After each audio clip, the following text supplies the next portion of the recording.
Maraming mga fans ni Casey Concepcion ang tila nalulungkot sa mga balitang tila hiwalay na raw si Casey at ang boyfriend nito na si Steve Wotrich. Kaya naman ayon sa mga fans, sayang at dahil hindi nga natuloy ang kanilang wini-wish na ikasal ang dalawa. Matatanda ang last April 7, 2024 ay nagdaos ng ika-39th birthday si Casey Concepcion. Maraming mga netizen ang naghintay na sana daw ay batiin ni Steve si Casey. Pero tila ibang mensahe ang nakita nila.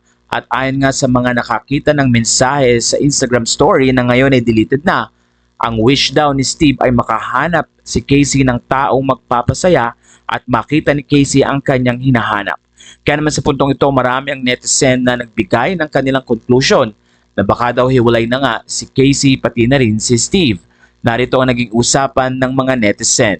How sad naman, deleted na siya kaya di na ma-view. Sayang-sayang if ganun nga nangyari, akala ko siya na. Wondering watches forever ni Casey Concepcion. Sabi pa ng isang netizen, ano pala ang My Day story niya? Di ko kasi nakita.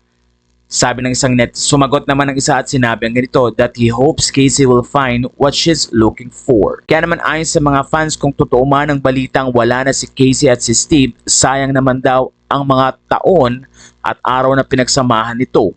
Matatanda ang ilang mga opportunities din na magkasama si Casey at si Steve na kung saan sinuportahan ni Steve ang mga ginagawa ni Casey. Pero last birthday nga ay magkahiwalay ang dalawa dahil nasa Pilipinas si Casey at nasa ibang bansa naman si Steve. Sa puntong ito ay ilang mga photos naman ang ipinakita ni Casey sa kanyang Instagram na tila hindi naman iniintindi kung ano man ang balita na ito. Ayon sa mga netizen, habang walang sinasabi si Casey ay hindi sila maniniwala. Kaya naman sa kanyang post ay ganito ang mensahe ni Casey.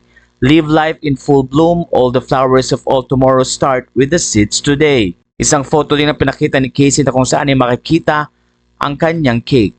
Ayon kay Casey, made my birthday wishes, so thankful to my nearest and dearest for coming through to greet April 7th with me that night. Happy birthday to all April babies.